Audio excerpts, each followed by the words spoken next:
A very good morning, students. Because आपके पास अब book है और कल संडे है तो ऑफिस से फ्री रहोगे, तो इसलिए कुछ होमवर्क लिख लो पहले कि कौन कौन से करने हैं आज। तो आज आपको थोड़े ज़्यादा होमवर्क दे रहा हूँ मैं। 61, 62, 63, 64, ये चारों क्या है, ये लेटेस्ट एग्जाम्स के क्वेश्चंस है। 61, 62, 63 एंड 64। 61 है नवंबर 24 का, 62 है मई 25 का, 63 है आपका सितंबर 25 का, और 64 जो है वो आपका जैन 26 का है। तो इसलिए ये चारों आप लोग ट्राई करिए, जिससे आपका इवैल्यूएशन होए कि हमें कितना आ रहा है, और फिर अपन उसको मंडे को डिस्कस करेंगे। कोशिश पूरी करना कि हो ही जाए, मतलब जल्दी से सरेंडर मत करना, ठीक है? तभी एग्जाम में नए क्वेश्चंस कर पाओगे। अगर जल्दी सरेंडर कर दोगे तो हैबिट ही नहीं होएगी कि एग्जाम में कोई नया क्वेश्चन आए तो कैसे हैंडल करें, ठीक है? तो जितना आए उतना करना, ये नहीं कि देखते ही छोड़ दिया। पर अब हम लोग अपने टॉपिक पे आ जाते हैं वापस। टॉपिक नंबर 9 हेडिंग डालिए। Topic number 9, method number 9, sorry, method number 9। Method number 9 है यूटिलिटी थ्योरी। मेथड नंबर 9 है students utility theory. Method number 9 is utility theory. Method number 9 है यूटिलिटी थ्योरी। यूटिलिटी क्या होता है sir? What is utility? Economics में कभी पढ़ा होगा यूटिलिटी। क्या होता है यूटिलिटी? डिमांड? डिमांड नहीं। जैसे आपने पढ़ा था law of diminishing marginal utility. हाँ, कम भूख लगती है। हाँ, वो वैल्यू मतलब क्या है? यू वैल्यू मतलब सेटिस्फैक्शन। वैल्यू यहाँ पर पैसों में थोड़ी बोली जा रही है। वैल्यू मतलब यहाँ पे है सेटिस्फैक्शन। एक आइसक्रीम खाएंगे तो सेटिस्फैक्शन ज्यादा आएगा, फिर सोचेंगे चलो एक और खा लेते हैं, तो कम हो जाएगा सेटिस्फैक्शन। उसी को बोलते थे law of diminishing marginal utility. तो ये जो थ्योरी है ये बेसिकली बोलती है कि अभी तक आप एनपीवी को अमाउंट में देख रहे थे, आप कैश फ्लो को अमाउंट में देख रहे थे, अब आप उसे यूटिलिटी के टर्म्स में देखो कि जो आप पैसा कमाने वाले हो उसमें रिस्क है, तो क्या उस रिस्क के साथ उस पैसे की उतनी यूटिलिटी है? जैसे मान लो कोई मुझे बोले कि आप 1 लाख रुपए दे दो, हम 21 दिन में आपका पैसा डबल कर देंगे। 21 दिन में डबल होता है ना पैसा? हाँ, किस मूवी में हुआ था? हेरा फेरी, है ना? फिर हेरा फेरी में वो बोलते हैं 21 दिन में पैसा डबल कर देंगे। तो मुझे बोला जा रहा है 1 लाख दे दो, 2 लाख कर देंगे। पर क्या मेरे नजर में उसकी उतनी यूटिलिटी है? क्यों? डबल हो रहा है ना पैसा, पर रिस्क बहुत हाई है, तो मेरे नजर में उसकी यूटिलिटी कम हो जाएगी। हो सकती है, मतलब ऐसा नहीं कि नहीं होगी, ठीक है? हो सकती है कम और नहीं भी हो सकती है, क्योंकि डिपेंड करेगा पर्सन टू पर्सन। मान लीजिए अग्रेसिव हूं मैं, क्या हूं मैं? अग्रेसिव हूं, रिस्क लेता ही हूं, तो फिर ठीक है, मेरे लिए यूटिलिटी हाई है। पर अगर मैं कंजर्वेटिव हूं, सेफ चलना चाहता हूं, और फिर मुझे ऐसे ऑफर दे रहे हो आप, तो मेरे लिए उसकी यूटिलिटी कम हो जाती है, ठीक है ना? तो वही बोल रहा है कि आप कैश फ्लो को यूटिलिटी में मेजर करिए और एनपीवी यूटिलिटी के टर्म्स में निकालिए। तो सर इसका यूटिलिटी का कोई इंडेक्स होगा क्या? इंडेक्स मतलब कि हम अमाउंट को यूटिलिटी में कन्वर्ट कैसे करेंगे? तो ऑब्वियसली एक टेबल दी हुई होगी जिससे वो यूटिलिटी में कन्वर्ट हो जाएगा। तो लिखिए, लिखिए according to this theory, utility में लिखिए according to this theory, utility refers to the satisfaction, according to this theory utility refers to the satisfaction. According to this theory, utility refers to the satisfaction that is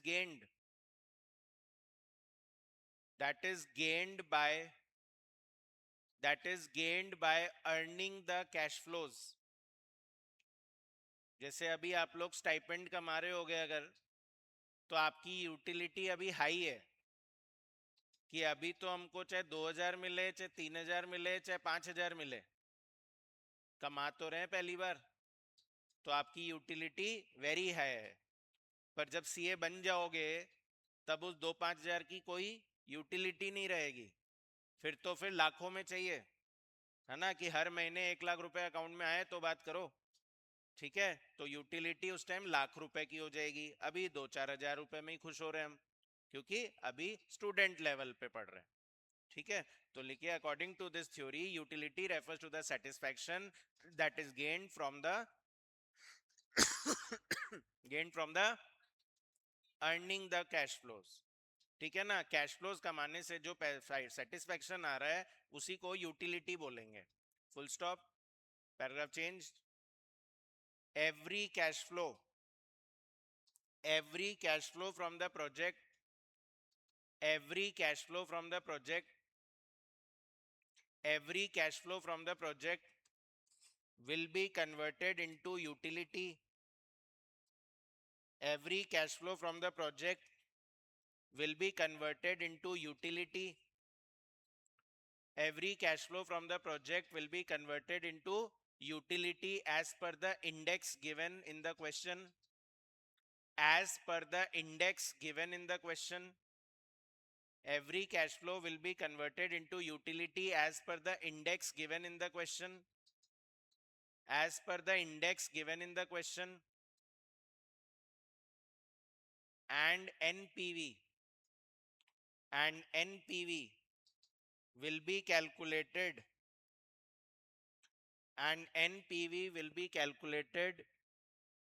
in terms of utility. And NPV will be calculated in terms of utility.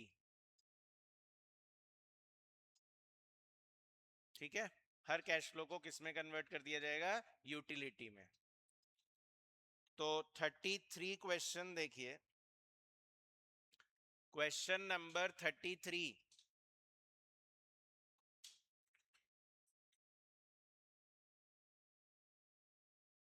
Jambal Consultancy Group has determined relative utilities of cash flows of 2 forthcoming projects of its client company as follows. तो आपको company का cash flow दे रखा है कि -15,000 भी आ सकता है, उसकी यूटिलिटी -100 होगी। ये बता नहीं रहा है कि इतना कमा रहे हैं, ये बोल रहा है अगर इतना होगा तो उसका यूटिलिटी ये होगा। मतलब ये क्या दे रखा है? Utility index. क्या दे रखा है ये? अरे क्या दे रखा है ये? यूटिलिटी का इंडेक्स दे रखा है। जैसे वो नहीं करते थे आप लोग कैपिटल गेन इंडेक्स, तो भाई हमको इंडेक्सेशन करना है तो हम क्या करते थे कि ये कैपिटल गेन इंडेक्स होता था, उस साल को अपना मैच कर लेते थे और उससे अपनी इंडेक्सेशन वैल्यू निकाल लेते थे। तो वैसे ही हमको यहाँ मैचिंग करनी पड़ेगी। तो फिर बोल रहा है क्वेश्चन, -15,000 में -100, -10,000 में -60, -4,000 में -3, जीरो का जीरो ही रहेगा और पॉजिटिव होता जाएगा, तो 40, 30, 20 और 10। अच्छा ये भी ध्यान रखना कि यूटिलिटी प्रोपोर्शनेटली नहीं बढ़ रही है। जैसे 1000 की यूटिलिटी 10 है तो 5000 की 20 है ना, मतलब 5 गुना हो रहा है कैश फ्लो, तब यूटिलिटी डबल हो रहा है। पर अगर फिर ये जब हमारा 10 गुना हो रहा है तो यूटिलिटी 4 गुना नहीं हो रहा है, यूटिलिटी 3 गुना ही हो रहा है, 30 हो रहा है। तो मैं वही बोलना चाह रहा हूं कि प्रोपोर्शनेट चेंज नहीं है, उसका रीजन यही वही कि law of diminishing marginal utility लगता है। अच्छा, the distribution of cash flows of A and B are as follows. तो कैश फ्लो ए का दे रखा है -15, -10, 15, 10 और 5, और वही प्रोबेबिलिटी दे दी जैसे आपको पहले दे रहे थे। और ऐसे ही बी प्रोजेक्ट का कैश फ्लो दे दिया और फिर प्रोबेबिलिटी दे दी। Which project should be selected and Y?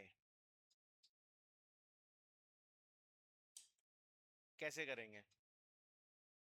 मतलब यहां एक डाउट ये आता है कि पहले कैश फ्लो को यूटिलिटी में कन्वर्ट करना है फिर प्रोबेबिलिटी लगानी है, या पहले प्रोबेबिलिटी लगानी है और फिर यूटिलिटी में कन्वर्ट करना है?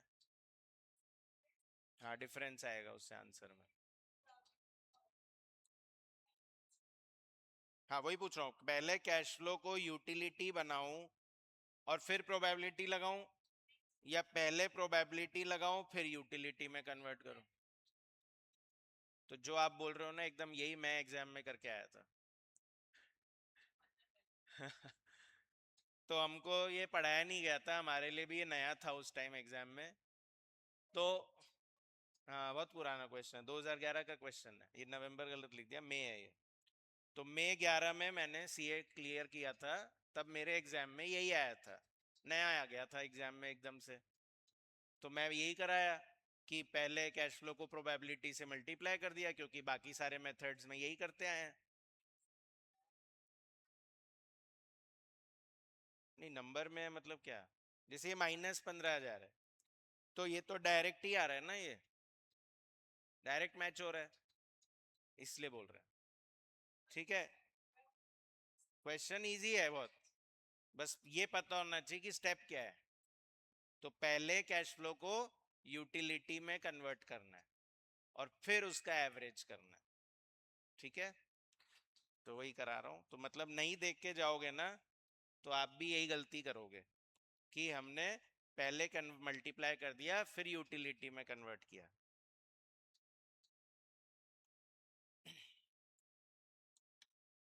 तो 33 में पहले प्रोजेक्ट ए है, तो प्रोजेक्ट ए में स्टूडेंट्स आपको कैश फ्लो दे रखा है। पहला column cash flow that is -15,000, -10,000, और फिर उसके बाद पॉजिटिव है 15,000, पॉजिटिव 15,000 है, और फिर पॉजिटिव 10,000 है, और फिर पॉजिटिव 5,000 है। इसको यूटिलिटी में कन्वर्ट कर दीजिए। तो यूटिलिटी मतलब -15,000 को -100 लिखना है, -10,000 को -60 लिखना है, और सॉरी अब तो प्लस है, 15,000 को +40 लिखना है, प्लस साइन लगा दो जिससे ध्यान रहे पॉजिटिव है। 10,000 को +30 लिखना है, और 5,000 को +20 लिखना है। यूटिलिटी को मल्टीप्लाई कर दीजिए प्रोबेबिलिटी से। तो 0.10, 0.20, 0.40, 0.20 और 0.10। तो प्रोबेबिलिटी से इनको मल्टीप्लाई करा, तो आपकी प्रोबेबिलिटी इनटू यूटिलिटी आ जाएगी। मतलब यूटिलिटी x बन गया इस बार, और प्रोबेबिलिटी f। तो मैंने बोला ही था लास्ट मेथड तक प्रोबेबिलिटी चलता रहेगा, प्रोबेबिलिटी नहीं हटने वाला। तो ये हो गया -10, -12, बहुत इजी मेथड है, बस खाली प्रोसेस पता होना चाहिए, +16 और +6 और +2, +2 ही आ रहा है शायद भाई। ये 10 और 12, 16 और 6 से तो कैंसिल हो गए, तो बचा क्या? +2 ही बचा। अच्छा, अगर पीवी फैक्टर दिया हुआ होता है तो उससे पीवी भी करनी है, तो अभी तो फिलहाल नहीं दिया हुआ है इसलिए नहीं करनी है, वरना दे तो करनी है। ठीक है, ऐसे ही प्रोजेक्ट बी का निकाल लो। हो गया खत्म, और क्या, इजी सा मेथड है।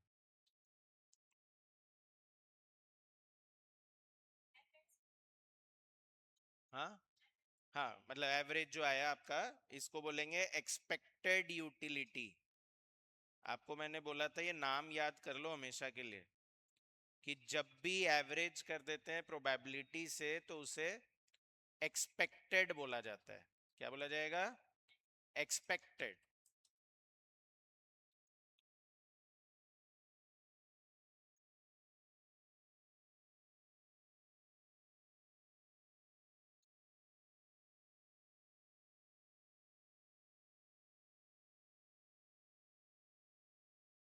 बी का भी निकाल लो ऐसे ही।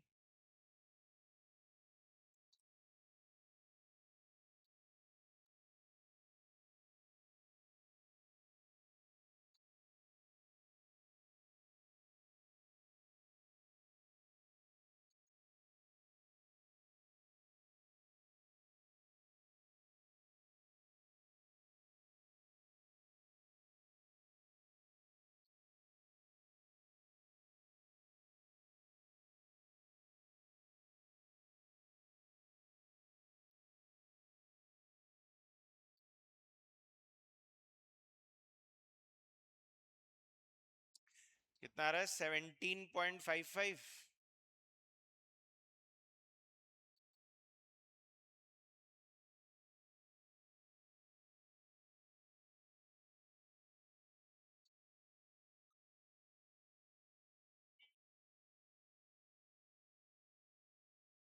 एक्सपेक्टेड यूटिलिटी 17.55 आनी चाहिए।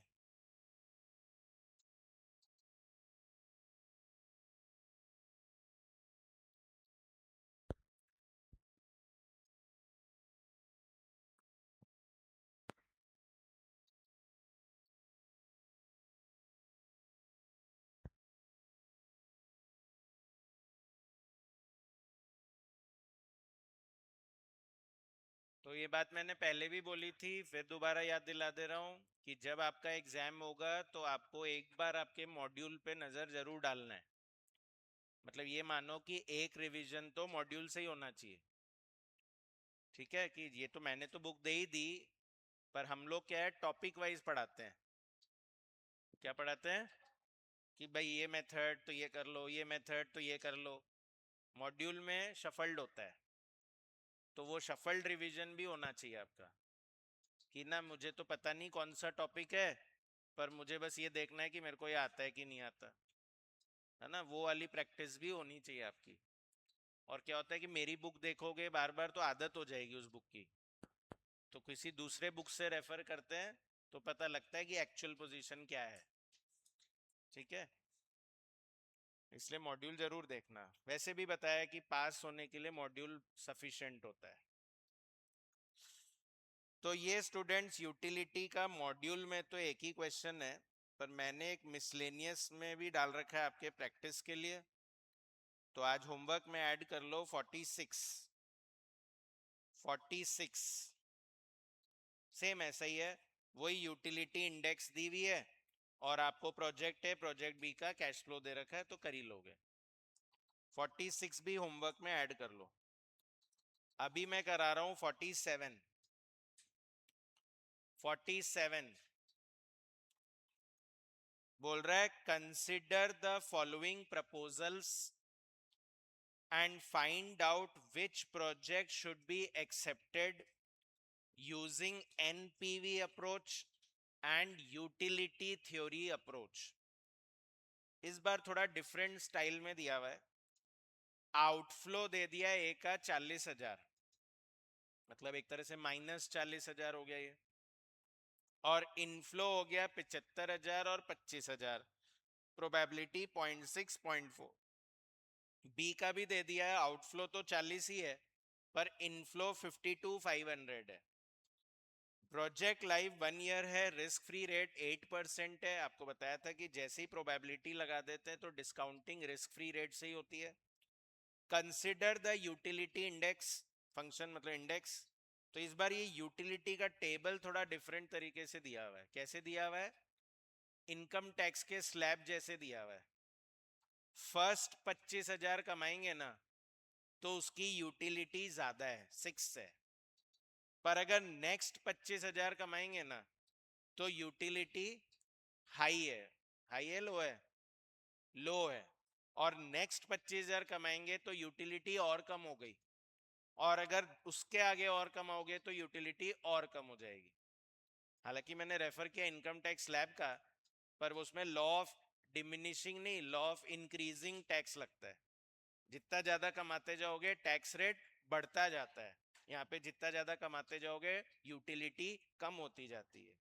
तो मतलब इसको स्लैब वाइज पढ़ना है। कैसे पढ़ना है इसको, कैसे पढ़ना है सर, स्लैब वाइज पढ़ना है इसको, स्लैब के अकॉर्डिंग चलना है, ठीक है। तो यहां एक प्रॉब्लम आएगी, सुनिएगा ध्यान से मेरी बात को।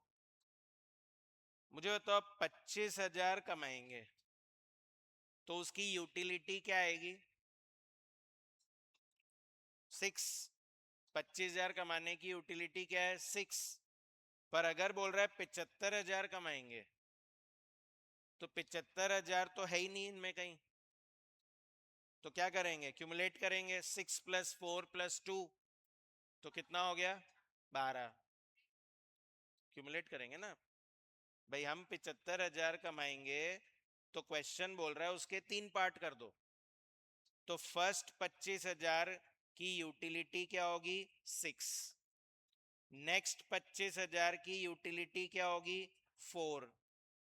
और नेक्स्ट 25,000 की यूटिलिटी क्या होगी, 2। तो कितना हुआ, 12। इसमें प्रॉब्लम नहीं आएगी, प्रॉब्लम आएगी बी में। 52,500 रुपए कमा रहे हैं, तो वो 52,500 तो इसमें कैसे सेट ही नहीं हो रहा। प्रपोर्शनेट बोल लो या इंटरपोलेशन बोल लो, कि बीच का निकाल लेंगे। भाई 50,000 का पता है कि 10 आएगा, और 75,000 का पता है कि 12 आएगा, तो 52,500 का कितना आएगा, है ना। प्रपोर्शनेट निकाल लेंगे मतलब, है ना। इंटरपोलेशन उसी को बोलते हैं। आईआरआर में मैंने बोला था ना आपको कि ये इंटरपोलेशन तो कहीं भी आ जाता है बीच में, कि जब भी लगे दो चीजों के बीच में आ रहा है तो इंटरपोलेशन करना पड़ता है। अच्छा, ये प्रॉब्लम आउटफ्लो में भी आएगी। 40,000 लिखा हुआ है, तो 40,000 भी तो बीच में फॉल कर रहा है, समझे क्या। तो करते हैं।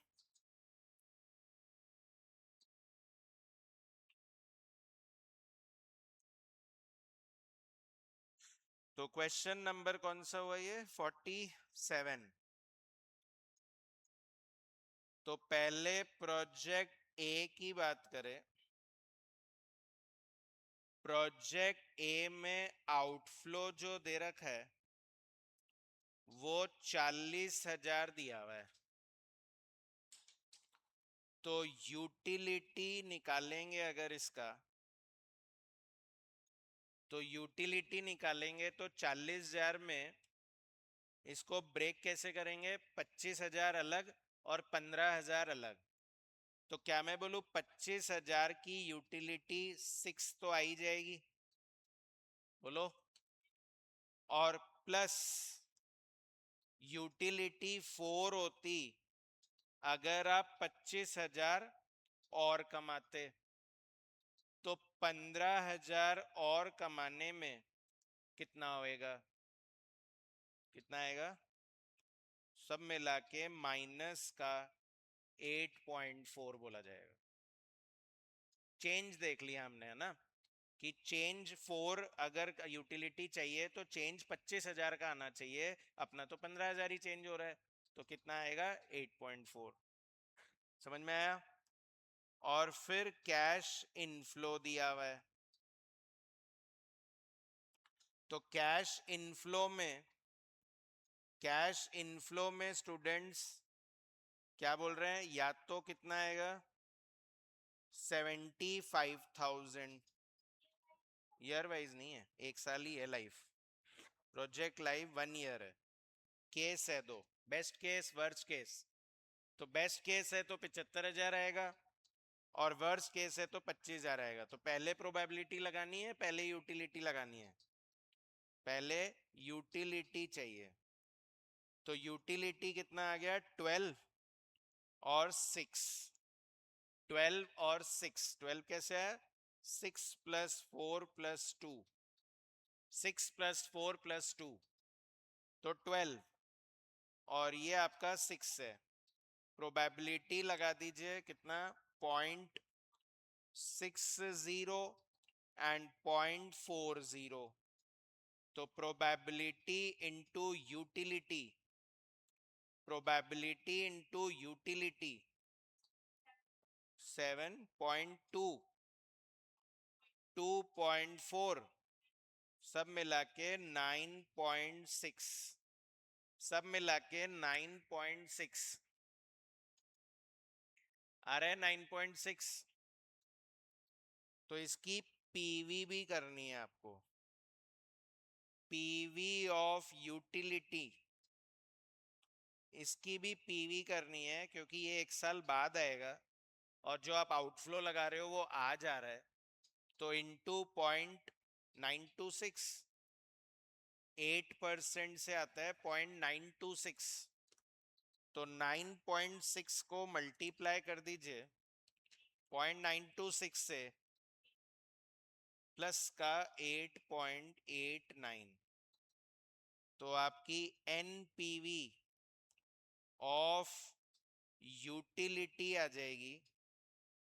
NPV of utility is 8.89 minus 8.4, 0.49।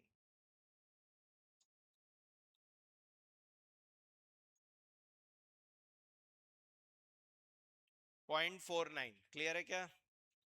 तो 0.49 पॉजिटिव या नेगेटिव? 0.49 पॉजिटिव आ रहा है ना। तो ऐसे ही चलो एक काम करो, एनपीवी भी निकाल दो इसका, दोनों ही पूछा था, एनपीवी भी बताओ। तो एनपीवी के लिए क्या करना पड़ेगा, एनपीवी के लिए क्या करना पड़ेगा सर? पहले उनका एवरेज कर दें, 75,000 इंटू 0.6 और प्लस 25,000 इंटू 0.4, इसकी पीवी कर दो 0.926 से और माइनस 40,000। एक लाइन में कर दिया मैंने ना। तो सर ज्यादा इंपॉर्टेंट कौन से मेथड्स हुए? तो ज्यादा इंपॉर्टेंट मैंने आपको बताया, एक तो सेंसिटिविटी वाला ज्यादा इंपॉर्टेंट रहेगा, और एक आपका ये ईएनपीवी वाला मेथड ज्यादा इंपॉर्टेंट रहेगा। ENPV standard deviation coefficient of variation, ज्यादा इंपॉर्टेंट तो वही है। 10930। ऐसे ही सिमिलरली प्रोजेक्ट बी का कर लेंगे।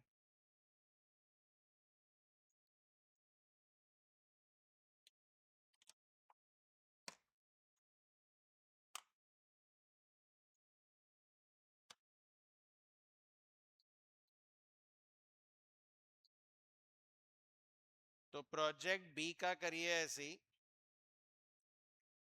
तो बताओ प्रोजेक्ट बी में आउटफ्लो कितना है? प्रोजेक्ट बी का आउटफ्लो है 40,000।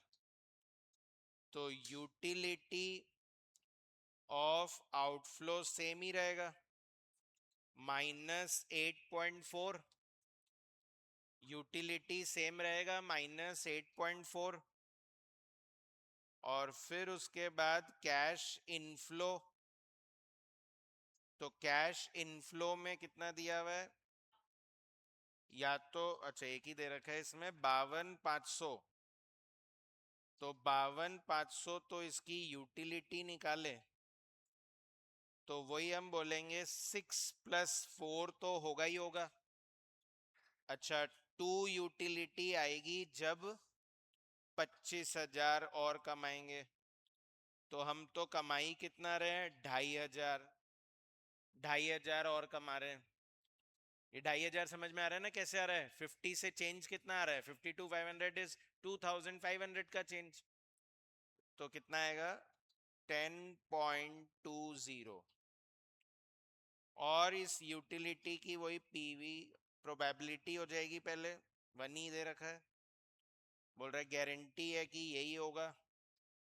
तो आपकी एक्सपेक्टेड यूटिलिटी आ गई, एक्सपेक्टेड हो गया 10.2 और इसकी पीवी कर दो 8% से, तो कितना आएगा 0.926, 0.926 आएगा क्या? तो 10.2 इंटू 0.926 9.45 कर दे।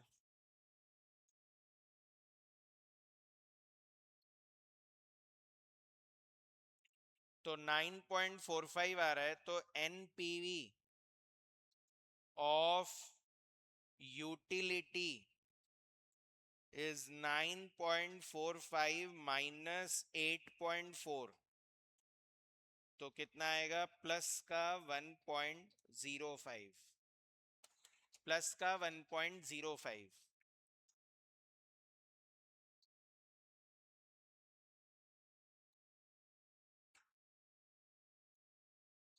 डन। और फिर वही एनपीवी नॉर्मल भी बता दो, तो 52,500 इंटू 0.926 एंड माइनस 40,000,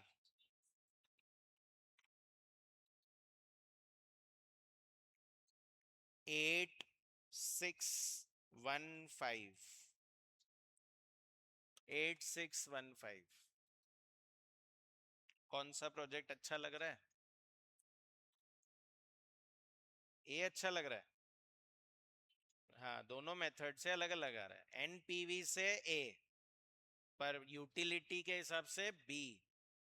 तो लिखो as per NPV approach, as per ENPV approach बोल सकते हो। As per ENPV approach project A is better, as per ENPV approach project A is better, और as per utility theory, as per utility theory project B is better. Utility के हिसाब से B अच्छा है, ईएनपीवी के हिसाब से ए अच्छा है। डन। तो ये आपका यूटिलिटी थ्योरी एंड हो गया। आ नहीं रहा एग्जाम में, और अगर आएगा तो मान के चलो एमसीक्यू में ही आएगा, डिस्क्रिप्टिव में तो नहीं देने वाले ऐसा। क्योंकि क्या है, डिस्क्रिप्टिव का ना पोर्शन कम हो गया है, 70 मार्क्स हो गया है। तो अब उनको ये होता है कि 70 मार्क्स में हम सारे अच्छे अच्छे चीजें पूछ ले, तो इसलिए ये सब चीजें आ नहीं रही है, तो आ सकता है एमसीक्यू में। अब हेडिंग डालेंगे लास्ट मेथड। सर क्या चैप्टर एंड होने वाला है? बिल्कुल नहीं होने वाला। अभी आपका एक टॉपिक एंड होने जा रहा है, एनालिसिस ऑफ रिस्क।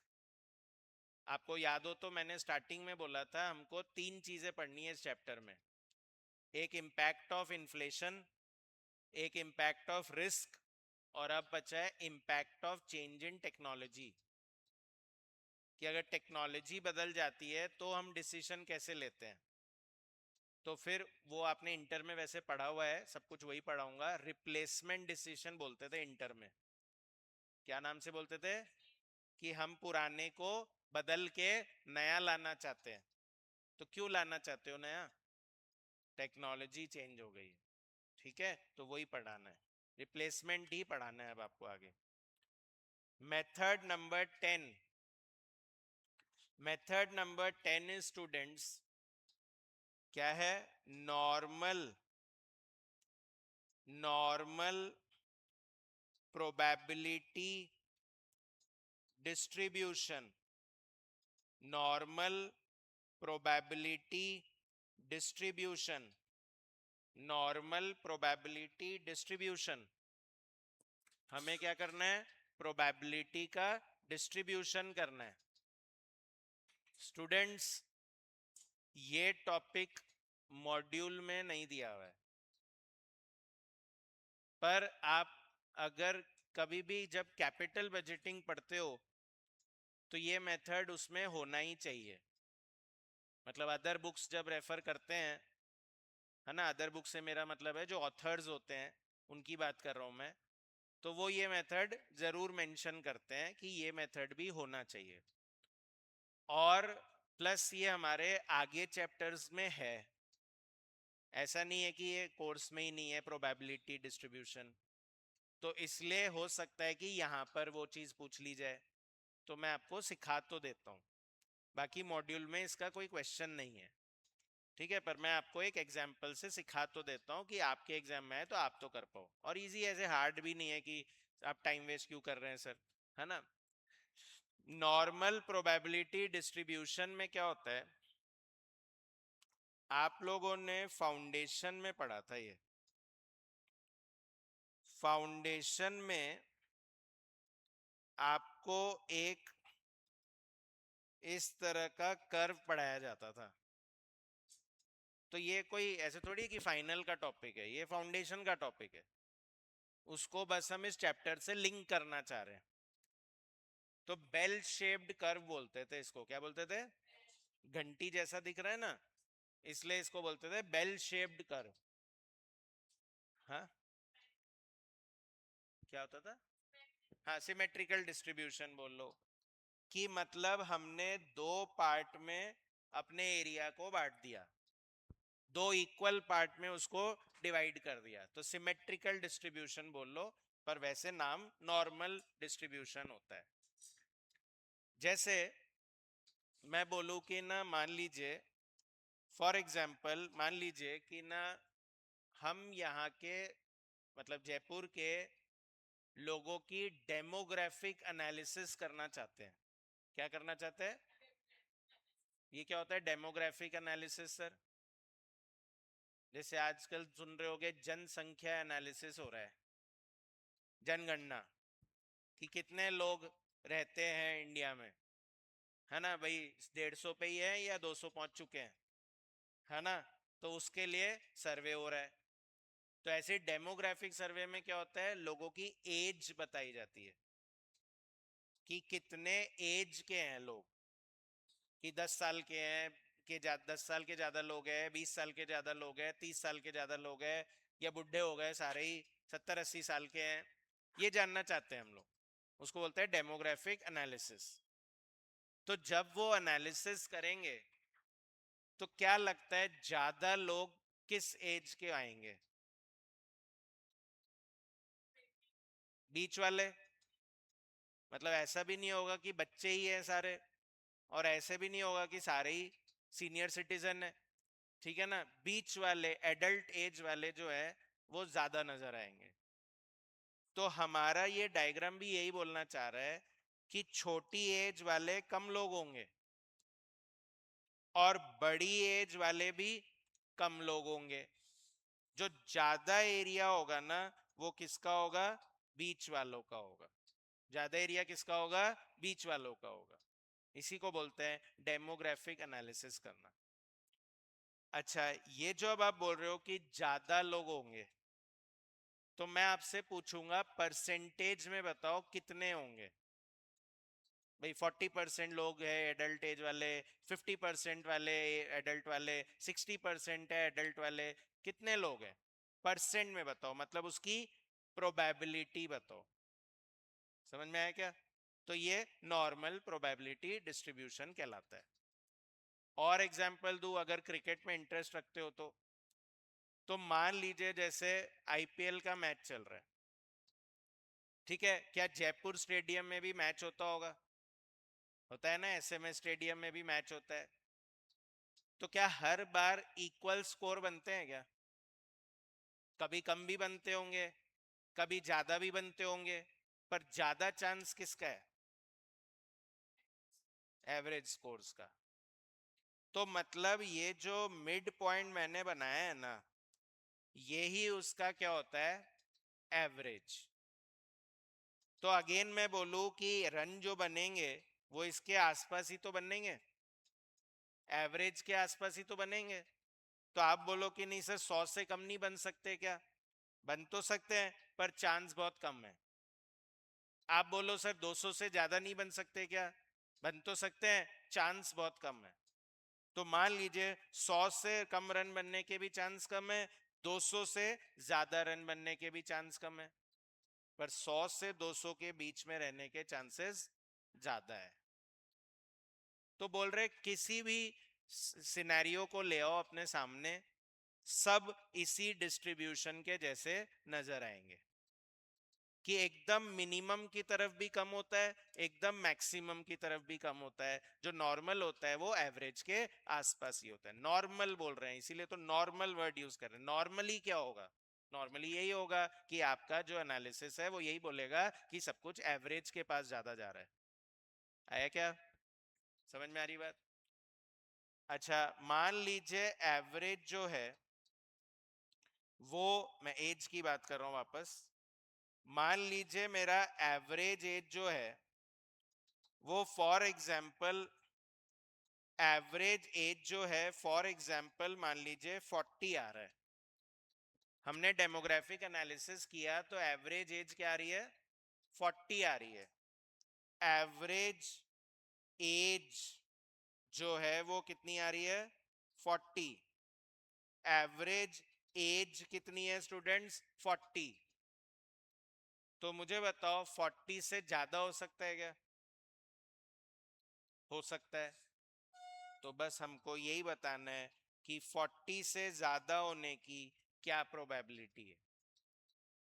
ठीक है, और क्या 40 से कम हो सकता है क्या? बोलो, इसकी क्या प्रोबेबिलिटी है? 0.5। क्या है ना, इसकी प्रोबेबिलिटी 0.5 हो जाती है। पूरे लेफ्ट एरिया की प्रोबेबिलिटी क्या है ना? इस पूरे शेड आप लोग मत कर देना, मैं कर रहा हूं। ये पूरा एरिया जो है ना, ये कितना है? 0.5। और अगेन ये जो राइट साइड वाला पूरा एरिया है ना, ये कितना है? 0.5। 50% चांस है कि इससे कम रहेगा, 50% चांस है कि इससे ज्यादा रहेगा। मिड पॉइंट का मतलब यही होता है, मीन। अच्छा, ये तो इंडिविजुअली 0.5 हो गए, पर मुझे आप बता सकते हो कि 40 से 50 साल के बीच में क्या प्रोबेबिलिटी होगी? क्या वो भी 0.5 होगी? अच्छा, बता सकते हो कि 30 से 40 के बीच में क्या प्रोबेबिलिटी होगी? क्या वो भी 0.5 होगी? नहीं। तो बस आपको यही निकालना है कि इनके बीच में रहने की क्या प्रोबेबिलिटी है। उसके लिए क्या करना पड़ेगा? उसके लिए एक फॉर्मूला लगाना पड़ता है, और वो फॉर्मूला होता है z equals to x minus x bar divided by standard deviation. z is x minus x bar divided by standard deviation. ठीक है, इसको आप लोग शायद x बार की जगह म्यू लिखते होगे, अगर ध्यान हो तो कुछ ऐसा लिखते होगे। तो वो म्यू यहां पर मीन ही है, x minus x bar upon standard deviation. क्या आप लोग को x पता है क्या होता है? अपने कैपिटल बजटिंग से लिंक करूं तो कैश फ्लो को x बोलते हैं।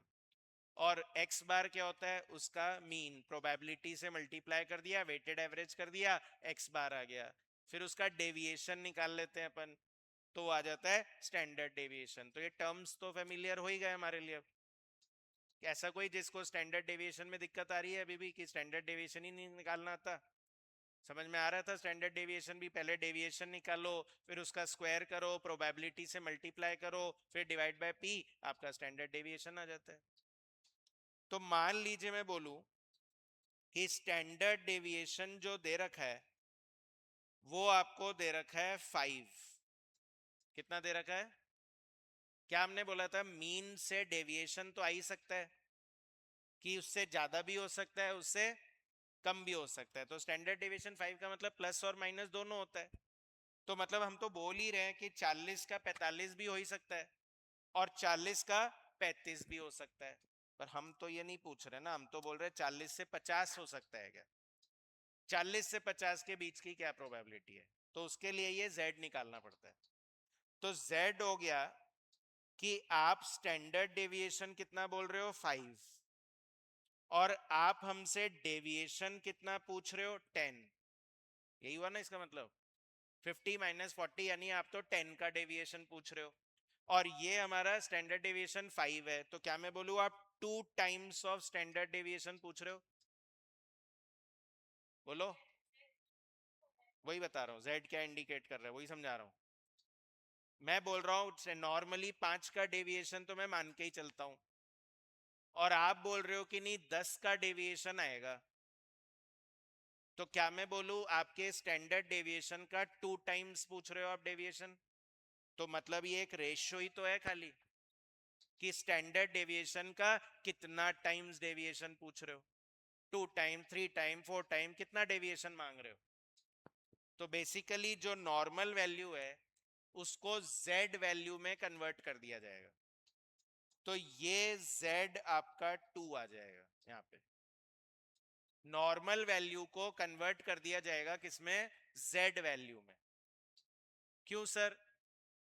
क्योंकि इस z का एक टेबल होता है, जैसे कभी लॉग टेबल पढ़ा हुआ है, log table, anti log table, है ना? तो वैसे ही एक z टेबल होती है एक्चुअली, z की क्या होती है, टेबल, और वो बताता है कि प्रोबेबिलिटी क्या होगी। तो हर नॉर्मल वैल्यू को यूनिफॉर्मली हम लोग किस में कन्वर्ट कर देंगे, z वैल्यू में। जैसे कल कर रहे थे सिमुलेशन में कि अपनी जो प्रोबेबिलिटी थी उसको रैंडम नंबर के रेंज में कन्वर्ट कर दे रहे थे। क्यों? क्योंकि रैंडम नंबर टेबल गिवन था। तो ऐसे ही हमारी वैल्यू को z वैल्यू में कन्वर्ट कर दिया जाएगा, क्योंकि आपको क्वेश्चन में क्या दिया हुआ होगा, z टेबल। तो z टेबल से मैच करने के लिए ये z वैल्यू निकालनी पड़ेगी। समझे क्या? तो what is z? z is a ratio. z क्या है? रेशियो है डेविएशन ऑफ स्टैंडर्ड डेविएशन का। आपका डिजायर्ड डेविएशन क्या है और स्टैंडर्ड डेविएशन क्या है, उसके बीच का रेशियो क्या है, उसे z बोलते हैं। जैसे मैं रन की बात कर रहा था, मान लो रन्स के एंगल से सोचो कि मान लीजिए एवरेज ऐसे में स्टेडियम में 150 रन बन जाते हैं, तो मैं पूछूं 180 भी बन सकते हैं क्या? बन सकते हैं ना? तो मतलब आपको 30 का डेविएशन पूछ रहा हूं ना मैं, पर ये भी तो देखो स्टैंडर्ड डेविएशन क्या था। तो मान लो स्टैंडर्ड डेविएशन 20 रन का ही आता है, और आप 30 का पूछ रहे हो, तो यानी 1.5 टाइम्स पूछ रहे हो। अरे क्या, समझे क्या? अच्छा, इसी तरह से अगर लेफ्ट वाले 30 का z निकाले, तो ये हो जाएगा z इक्वल्स टू x मतलब 30 और मीन मतलब 40 एंड डिवाइडेड बाय 5। तो क्या ये भी 2 आ रहा है क्या? -2 आएगा। मतलब लेफ्ट में जाओगे तो z नेगेटिव होगा, और राइट में जाओगे तो z, सर किससे लेफ्ट किससे राइट? मिड पॉइंट से, मीन से। तो क्या मैं बोलूं मीन पे z की वैल्यू 0 होती होगी? इसका मतलब मीन पे तो z की वैल्यू क्या हो गई, 0 हो गई। कैसे हो गई sir? z is equals to 40 minus 40 करोगे तो फिर तो आपका z 0 ही आ जाएगा ना। तो मिड पॉइंट का z 0 होता है, और 0 से राइट जाएंगे तो पॉजिटिव होएगा, 0 से लेफ्ट जाएंगे तो नेगेटिव होगा। इसी को आप लोग को फाउंडेशन में बोला जाता था लेफ्ट टेल। क्या बोलते थे? Left tail. और इसको बोलते थे राइट टेल, है ना? एरिया, टेल मतलब एरिया। तो लेफ्ट एरिया और राइट एरिया। तो राइट एरिया की प्रोबेबिलिटी मतलब जो z है वो पॉजिटिव होती है, लेफ्ट एरिया का जो z है वो नेगेटिव होता है। समझे? यहां तक क्लियर है? सर अब इसको कैसे कन्वर्ट करेंगे प्रोबेबिलिटी में? तो बुक देखिए एक बार, बुक 2 निकालिए। तो उसमें ना लास्ट में एक z टेबल डाल रखा है, लास्ट में एक z टेबल डाल रखा है मैंने।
तो स्टूडेंट्स ये टेबल नजर आ रहा है आप लोग को? तो इस टेबल को पढ़ना कैसे है पहले देख लो। ये Z टेबल जो है वैसे ही दिख रहा है कर्व जैसा मैं बना रहा था, और ये किस एरिया को शेड कर रखा है इन्होंने, मतलब वो पॉजिटिव वाला टेबल बता रहे हैं, और यही लेफ्ट एरिया शेड किया हुआ हो तो नेगेटिव वाला टेबल बता रहे हैं। राइट साइड शेड हो तो पॉजिटिव और लेफ्ट साइड शेड हो तो नेगेटिव।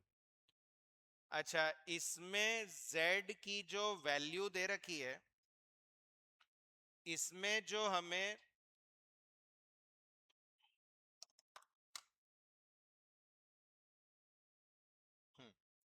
Z में अगर आप देखोगे तो पहला जो कॉलम है वो आपका 0.0 से शुरू हो रहा है। पहला कॉलम देखना है ना, कॉलम समझते हो ना, अरे वर्टिकल रो ऐसे होता है, कॉलम ऐसे होता है ना। तो Z में 0 है, 0.1, 0.2, 0.3, 0.4 ऐसे करते करते कहां तक जा रहा है बताओ, कहां तक जा रहा है? 3.4। ये इसकी एंडिंग वैल्यू है, मतलब इससे बड़ा Z आ ही नहीं सकता। 3.4 से बड़ा अगर Z आपका क्वेश्चन में आ रहा है तो आप कुछ गलत कर रहे हो। 3.4 से बड़ा Z आ ही नहीं सकता। ठीक है, ये क्लियर है? और फर्स्ट रो है स्टूडेंट्स, रो देखोगे तो रो देखेंगे तो 0, 0.01, 0.02, 0.03, 0.04 ऐसे करते करते कहां तक जा रहा है? तो आपको क्या समझ में आया कि कॉलम में और रो में फर्क क्या है? कॉलम में और रो में स्टूडेंट्स फर्क क्या है? जल्दी बोलिए, कॉलम में और रो में क्या फर्क लगा आपको?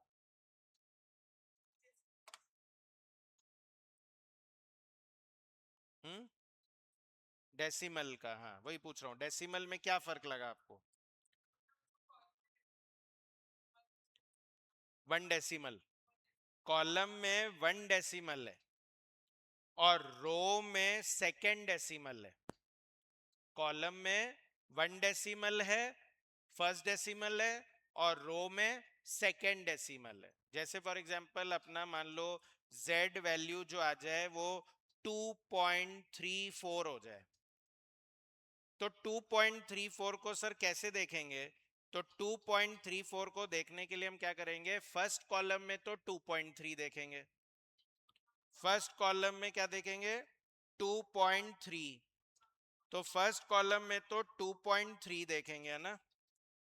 फर्स्ट कॉलम में क्या देखेंगे? 2.3।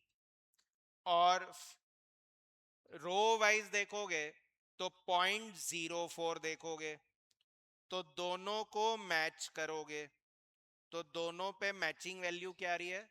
0.4904। कितनी आ रही है? 0.4904। समझ में आया?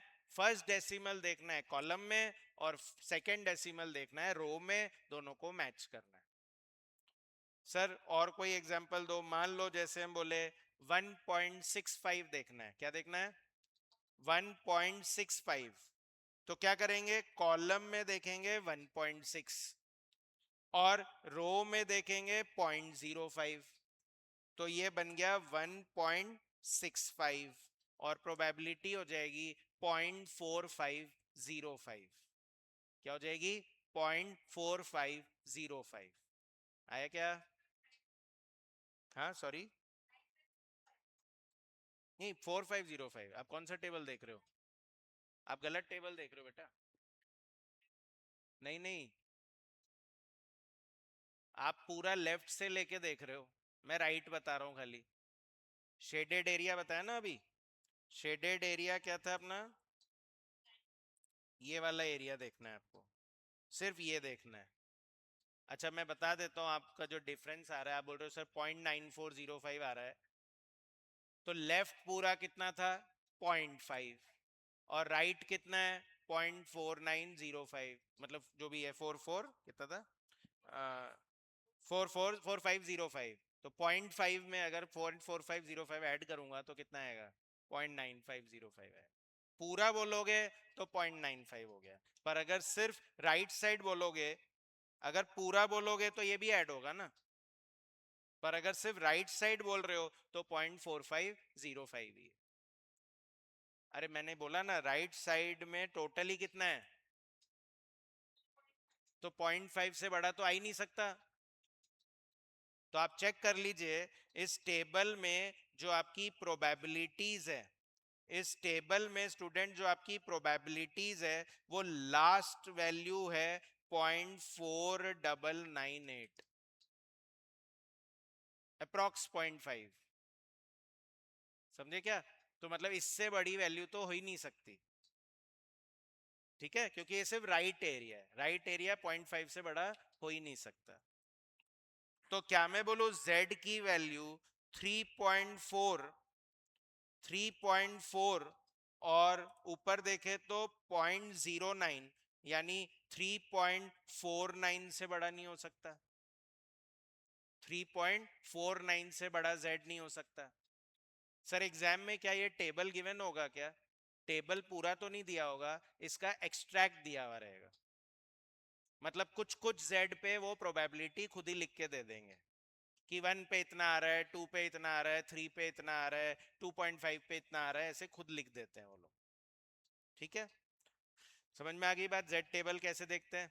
तो बताओ हमारा 2 आ रहा था, तो 2 के अकॉर्डिंग कितना आ रहा है? 0.4772।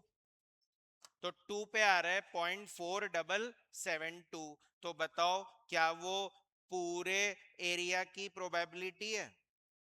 पूरे एरिया की है? वो सिर्फ राइट साइड की प्रोबेबिलिटी है 0.4772।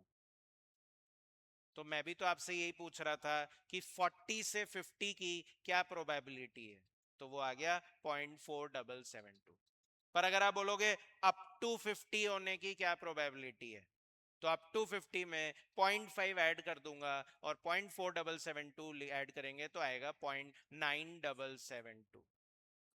तो सर लेफ्ट में क्या होता है फिर? लेफ्ट में भी सेम ही आंसर होगा 0.4772, क्योंकि है तो 2 ही, बस माइनस है। तो अब अगर मैं पूछूं अप टू 30 की क्या प्रोबेबिलिटी होगी, तो वो 0.5 पूरा होता है, उसमें से 0.4772 माइनस कर दूंगा, तो 0.5 माइनस 0.4772 तो आ जाएगा 0.0228। इसी कंसेप्ट को बोलते हैं नॉर्मल प्रोबेबिलिटी डिस्ट्रीब्यूशन। तो अब मैं बता देता हूं कि हमारे यहाँ क्यों काम आएगा। मैं अपने टॉपिक से लिंक करता हूं अब इसको, ये अब आपको कॉपी करना है।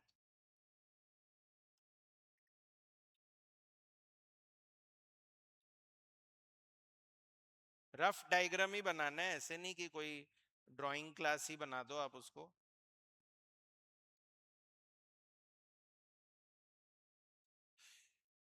ठीक है, तो हमारे टॉपिक में इसका क्या लिंक है मैं समझा देता हूं। क्या आप लोग ENPV निकाल रहे थे? तो मैं बोल रहा हूं वो जो ENPV निकाल रहे थे उसी को तो मीन बोलना है। तो ENPV मान लीजिए 10,000 आ रहा है, तो हम पूछ रहे थे एक्सेप्ट करे क्या, तो आप बोलते थे पॉजिटिव आ रहा है एक्सेप्ट कर लो, नेगेटिव आ रहा है रिजेक्ट कर लो। पर मैं पूछूं क्या ये पॉसिबल है कि 10,000 से कम आ जाए? क्या ये पॉसिबल है कि 10,000 से ज्यादा आ जाए? उसी को क्या बोलते हैं हम लोग? Standard deviation. तो मान लीजिए स्टैंडर्ड डेविएशन 3,000 है। स्टैंडर्ड डेविएशन कितना है? 3,000। मतलब 3,000 का डेविएशन तो मान के ही चल रहे हैं। तो हम पूछना चाह रहे हैं कि NPV 16,000 से ज्यादा आएगी, NPV 16,000 से ज्यादा आएगी, इसकी क्या प्रोबेबिलिटी है? एनपीवी 16,000 से भी ज्यादा आएगी, इसकी क्या प्रोबेबिलिटी है मुझे बताओ। तो कैसे सॉल्व करेंगे? हाँ, पूरा तो हमें पता है कि पूरा तो सर 0.5 है, और उस 0.5 में से अगर हम ये एरिया माइनस कर दे तो अपना आंसर आ जाएगा। पर सर ये एरिया का ही तो कंफ्यूजन है, कैसे आएगा? उसके लिए z निकालना पड़ेगा। पहले क्या निकालना पड़ेगा? z निकालना पड़ेगा। 2 नहीं है, ध्यान रखिएगा, z है। तो z इज इक्वल्स टू क्या फॉर्मूला है? x minus x bar upon standard deviation. तो x कितना है? 10,000, ठीक है। और एनपीवी आपको चाहिए कितना? सॉरी, उल्टा हो गया ये। 16,000 माइनस 10,000 और डिवाइडेड बाय 3,000, तो फिर वही 2 आ गया। और 2 आ गया तो 2 पे हमने अभी निकाला था, कितना आता है? 0.4772। तो probability of NPV more than 16,000। तो क्या है, आगे जब चैप्टर पढ़ाऊंगा ना तो आपको आता होगा ये पहले से ही, ज्यादा दिक्कत ही नहीं आएगी। क्या probability of NPV more than 16,000 is equals to कितना? Sorry, 0.5 plus point, sorry minus करना था इसमें, 0.4772। कितना आ रहा था? 0.0228। ये वैल्यू आपको एग्जाम में गिवन होगी, गिवन रहे। हाँ, पूरी टेबल नहीं देंगे वो लोग। पूरी टेबल का क्या करना, जो अपने काम का है वो दे देंगे। जैसे आपको डिस्काउंटिंग जब पढ़ा रहा था, कंपाउंडिंग पढ़ा रहा था, तो बोल रहा था ना पीवी फैक्टर भी दे देते हैं। तो फिर ये नहीं देंगे क्या? ये तो 100% दिया होगा। अच्छा, इस बार भी दिया था पर मैच नहीं कर रहा था। मतलब इस बार जो एग्जाम में आया था क्वेश्चन, उसमें भी जेड टेबल दिया हुआ था पर मैच नहीं कर रहा था। मैच नहीं कर रहा था मतलब उन्होंने दे दिया हमको 1 पे और दे दिया 2 पे, और चाहिए था 1.4। इंटरपोलेशन, इंटरपोलेशन करना पड़ सकता है कि जो आपका z आ रहा है वो वाला तो क्वेश्चन में दिया हुआ ही नहीं है। वो तो एक कम दे रहे हैं सर, एक ज्यादा दे रहे हैं। तो क्या करेंगे? इंटरपोलेशन करना पड़ेगा, है ना। ये प्रिपेयर्ड रहो। हाँ, कराऊंगा ना। मतलब जो एग्जाम में आया है वो ऑलरेडी था, ऐसा नहीं है। वो पहले भी आया हुआ है, 2008 में आया था। तो वही है कि अब उतना पुराना करा हुआ जिसने, तो वो तो आराम से कराया, और जिसने नहीं करा उसका गया। आईसीआई का ही तो 2008 में आया हुआ है, मतलब आईसीआई का मॉड्यूल में नहीं है। मॉड्यूल में नहीं। हाँ, मॉड्यूल में लेटेस्ट रहते हैं ना। कहाँ तक है? कहाँ से है बोलो ये? 2000 से है। मतलब अराउंड 26 साल के क्वेश्चन आपकी बुक में है। ठीक है। अरे बहुत है, ये कर लो तो नैया पार हो जाए। ये ज्यादा है, इतना भी नहीं हो पाता। लास्ट में मेरे को बोलने लग जाते हैं इसमें से सिलेक्टेड बता दो सर।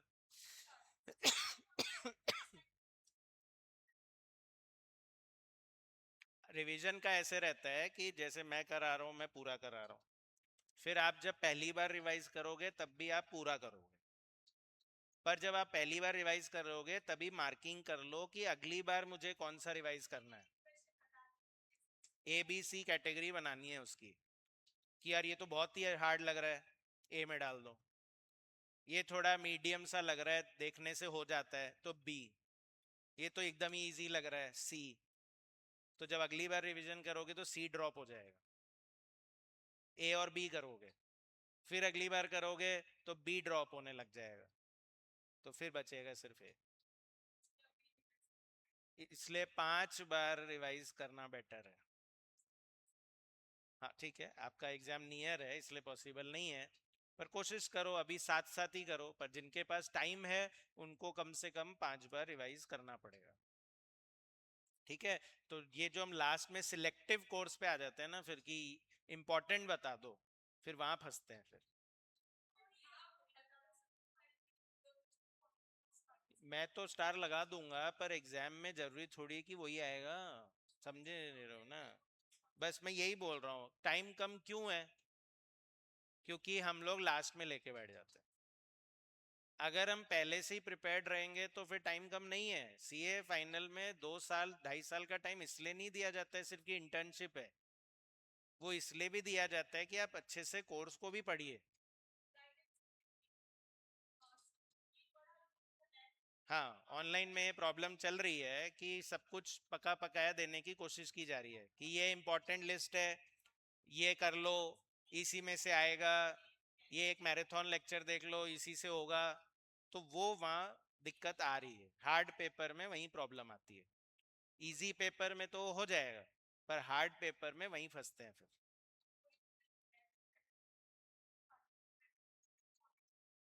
पर अगर आपने इंटर पढ़ा है तो क्या इंटर में आप ऐसे सिलेक्टिव स्टडी करते थे क्या? तो गाइडेंस तो वहीं दे दी गई थी कि कैसे पढ़ना है। इंटर एक बार में क्यों हो गया था? क्योंकि ऐसे सोचते ही नहीं थे कि अच्छा लास्ट में पढ़ लेंगे, पूरे साल पढ़ते रहे। तो वही चाहिए इसमें भी, पूरे साल कंटिन्यूटी से पढ़ो, बीच में ड्रॉप मत करो। है ना, कि जैसे अभी अभी तो चलो शुरुआत हुई है बैच की, अभी देखना बीच में क्या होगा, सब गायब। हाँ बता रहा हूँ कि गायब होने लग जाते हैं, छोड़ देते हैं, बाद में रिकॉर्डिंग से कर लेंगे, वो फिर खराब हो गया काम। कैसे भी करो, चाहे रिकॉर्डिंग करो चाहे लाइव करो, पर कंटिन्यूटी से पढ़ो, वो इंपॉर्टेंट है। ब्रेक आना गड़बड़ है। अच्छा, पढ़ने की आदत भी छूट जाती है ना। भाई जो अपन माइंड सेट से पढ़ रहे हैं, भाई एग्जाम टाइम में क्यों होता है कि हमको हर चीज जल्दी जल्दी आने लग जाती है? एक कंटिन्यूटी से पढ़ रहे थे, फ्लो आ जाता है, तो हर चीज जल्दी समझ में आने लग जाती है। तो वो ब्रेक्स के साथ अगर पढ़ोगे तो फिर चीजें कम समझ में आती है। ठीक है, तो इसलिए रेगुलरिटी मेंटेन करनी है। मतलब मेरा भी जब कोर्स खत्म हो जाएगा तो ऐसे नहीं कि एफएम को उठा के पटक दिया और दूसरा पढ़ने लग गए। हमारा तो डीटी में ही ध्यान है, अब तो हमारा आईडीटी में ही ध्यान है। डीटी आईडीटी में मार्क्स ज्यादा आ जाते हैं सबके, क्योंकि वो लास्ट में पढ़ा हुआ रहता है। तो लास्ट में पढ़ा हुआ है याद है, ये पहले का पढ़ा हुआ है ये भूल गए, फिर लास्ट में क्या बोलेंगे, इंपॉर्टेंट बता दो। तो वो वहाँ फिर हार्ड पेपर, और अब तो हार्ड ही आएंगे, आप ये मान के ही चलिए। है ना, इजी पेपर नहीं आएंगे अब से। ठीक है, पर कौन सा हार्ड होगा ये किसी को नहीं पता होता है। सारे हार्ड नहीं होते। ठीक है, पर कभी कभी दो पेपर भी हार्ड हो जाते हैं, जैसे एफ आर बी हार्ड आ गया, एएफएम भी हार्ड आ गया, ऐसा भी हो जाता है। वो कुछ भी हो सकता है, वी डू नॉट नो कि इंस्टीट्यूट किस मेंटालिटी से पेपर बनाता है।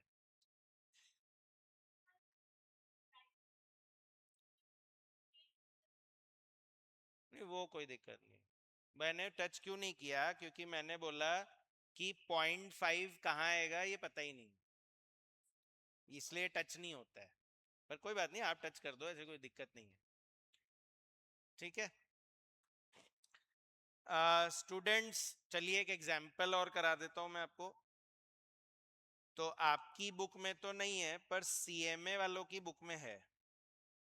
तो मैं वही क्वेश्चन आपको करा देता हूँ, सीएमए वालों की बुक से एक क्वेश्चन करा देता हूँ मैं आपको।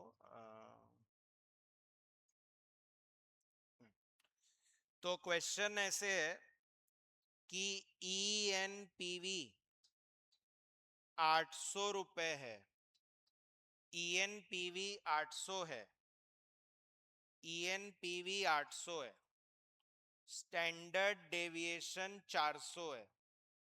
एक और बात ऐड करना चाहूंगा, फाइनल में पास होना बहुत इजी है, क्योंकि 70% बच्चे तो पढ़ते ही नहीं है। 70% बच्चे जो फाइनल में एग्जाम दे रहे हैं वो बिना पढ़े जाते हैं, थोड़ा सा पढ़ लिया और दे आए एग्जाम। 30% में आ गए ना आप अगर, तो पास होना बहुत इजी है, क्योंकि इंस्टीट्यूट 10% तो दे ही देता है रिजल्ट। तो 70 100 में से 70 तो वैसे ही आउट थे पहले से ही, कि वो कुछ लिखते ही नहीं है पेपर में। क्योंकि उनको आता ही नहीं है कुछ, तो इसलिए बस जो पढ़ रहा है वो पास हो रहा है, जो पढ़ ही नहीं रहा कि मैं तो आर्टिकलशिप में ही लगा हुआ था, मैं तो ध्यान ही नहीं दिया पढ़ाई में, तो फिर वो ज्यादा लटक रहा है। ENPV 800 है, स्टैंडर्ड डेविएशन 400 है। तो आपको निकालना है probability, calculate probability, calculate probability of NPV under the following ranges, under the following ranges. First है 0 और लेस, 0 और लेस, 0 या उससे कम आ जाए। दूसरा केस है मोर देन 0, NPV 0 से ज्यादा आ जाए। तीसरा है बिटवीन 500 एंड 900, और फोर्थ है बिटवीन 300 एंड 600, बिटवीन 300 एंड 600। ये करना है हमको सॉल्व। तो फर्स्ट केस में बोल रहा है 0 या 0 से कम, तो ऐसे समझ में नहीं आएगा कि प्रोबेबिलिटी कहां से कहां तक की लेनी है, तो पहले डायग्राम बनाओगे।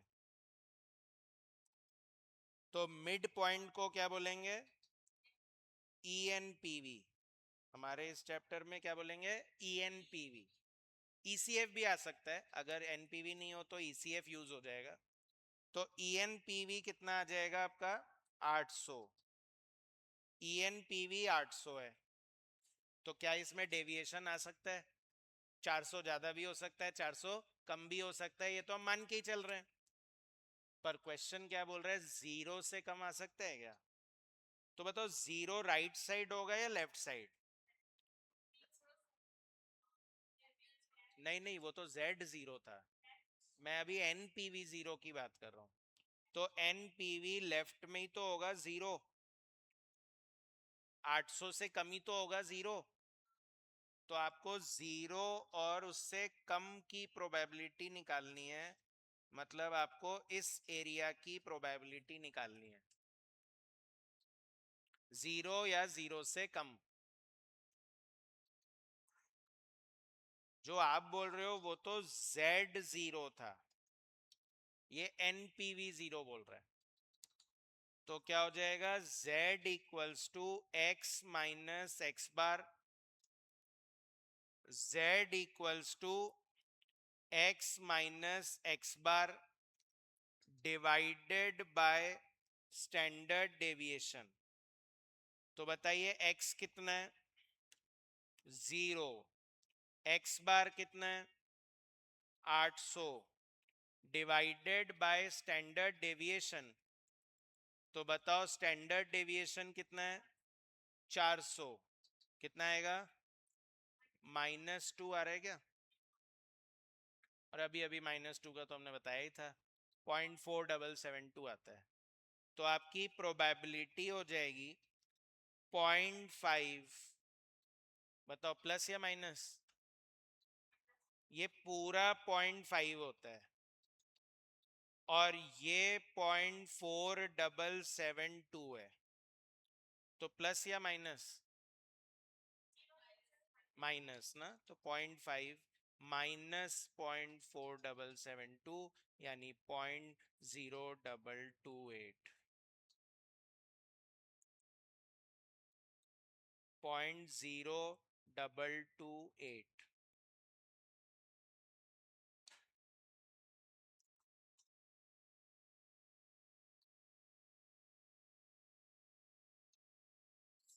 ठीक है? समझ में आया? सेकेंड पॉइंट क्या बोल रहा है? अच्छा, इसको तो सॉल्व करने की भी जरूरत नहीं है। अगर मोर देन जीरो है तो मैंने लेस देन जीरो तो निकाल ही दिया है, तो मोर देन जीरो का क्या आंसर होगा? टोटल प्रोबेबिलिटी क्या होती है? 1। तो 1 में से 0.0228 माइनस कर दो, तो 0.9772 आ जाएगा। कल किया था ना probability of finding oil and probability of not finding oil. तो नॉट फाइंडिंग की प्रोबेबिलिटी 0.5 थी, तो फाइंडिंग ऑयल की 0.5 हो जाती है। तो लेस देन जीरो की 2% है, तो मोर देन जीरो की 97% है। थर्ड पॉइंट क्या बोल रहा है? Between 500 and 900, between 500 and 900, between 500 and 900, between 500 and 900। तो आपका ENPV बीच में पड़ रहा है 800, 500 लेफ्ट में आता है और 900 राइट में आता है।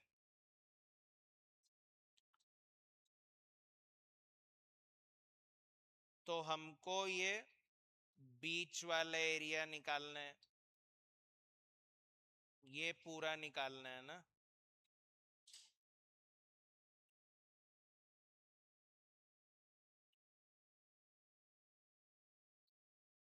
तो अब बताओ कैसे निकाले? 500 की निकाल लो, 900 की निकाल लो और दोनों ऐड कर दो। तो at NPV equals to 500, Z equals to 500 minus 800 divided by standard deviation 400, कितना आएगा? माइनस का 0.75 आ रहा है। और at NPV equals to 900, Z equals to 900 minus 800 divided by 400।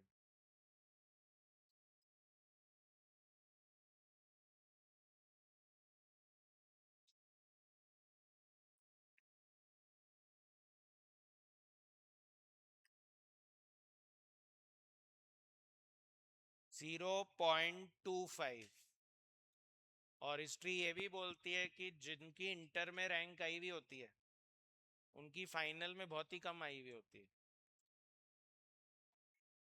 हाँ, ओवर कॉन्फिडेंट हो जाते हैं कि हमारा तो रैंक आ गया था, तो हम तो बस कर ही लेंगे, और फिर वो रैंक रह जाती है फाइनल में क्योंकि कम पढ़ते हैं।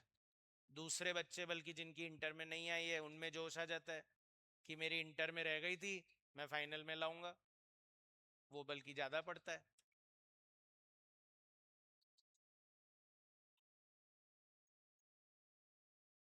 पढ़ना तो पड़ेगा इन शॉर्ट, बिना पढ़े तो कोई आपको पास करा नहीं सकता।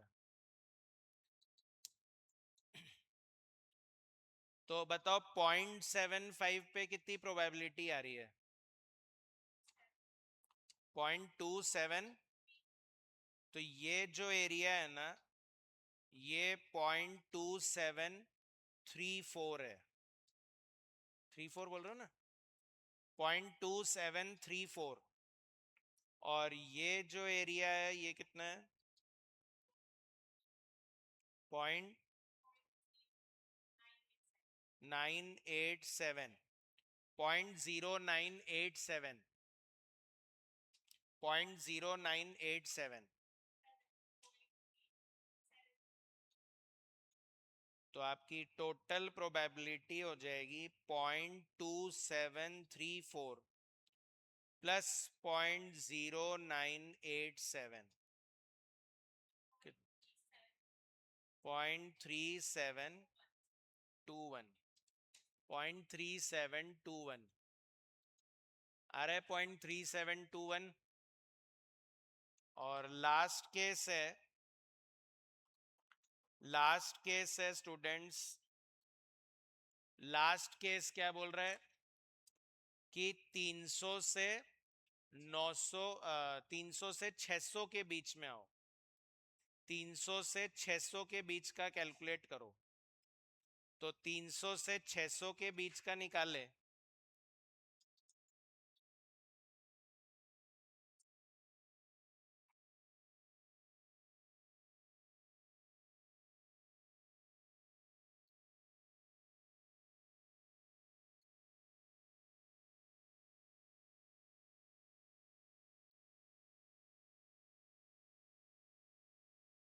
तो 300 से 600 के बीच में निकाले तो दोनों ही लेफ्ट में पड़ रहे हैं, 300 भी लेफ्ट में, 600 भी लेफ्ट में। तो आपको ये पार्ट निकालना है।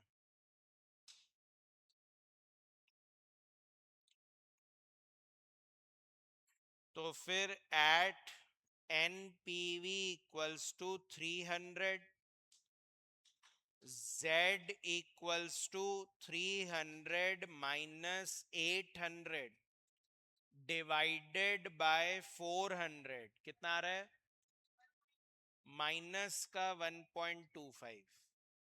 इस पे प्रोबेबिलिटी कितनी है, -1.25 पे बताओ प्रोबेबिलिटी कितनी है, 0.3944। क्वेश्चन नहीं है ना, एग्जाम्पल है। At NPV is equals to 600, तो Z equals to 600 minus 800 divided by 400, 0.5। Probability 1915, तो 0.1915। और ये पूरा कितना है, 0.3944। तो प्रोबेबिलिटी इज 0.3944 माइनस 0.1915, 0.2029।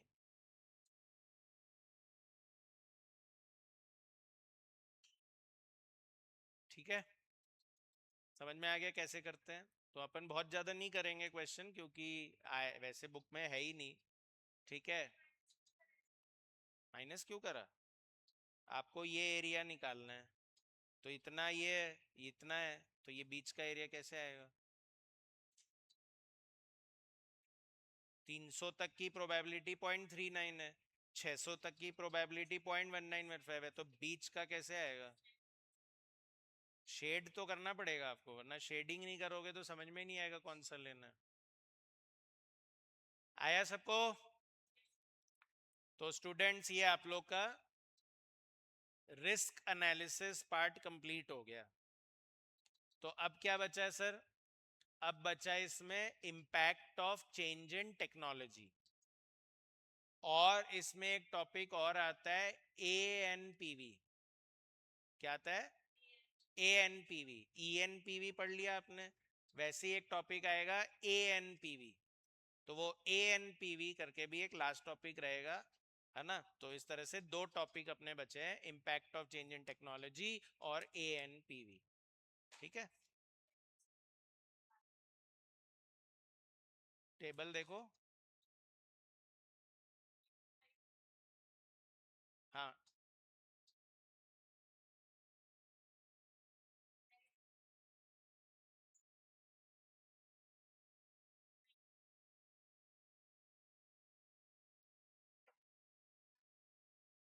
आप अभी थर्ड टेबल मत देखो, अभी आपको मैंने पहला टेबल से ही देखना सिखाया है बस। हाँ, तो इसमें क्यों नहीं आ रहा बताओ। आपकी वैल्यू क्या आई थी Z की, 1.25, तो ये आपका 1.2 हो गया। और ऊपर से देखोगे 0.05, 1.2 के बाद 0.05 देखो ऊपर 0.05 पे आ रहा है, 1.2 को मैच करते हुए 0.3944। और दूसरी जेड क्या है आपकी 0.5, तो 0.5 पे कितना है 0.1915। ठीक है,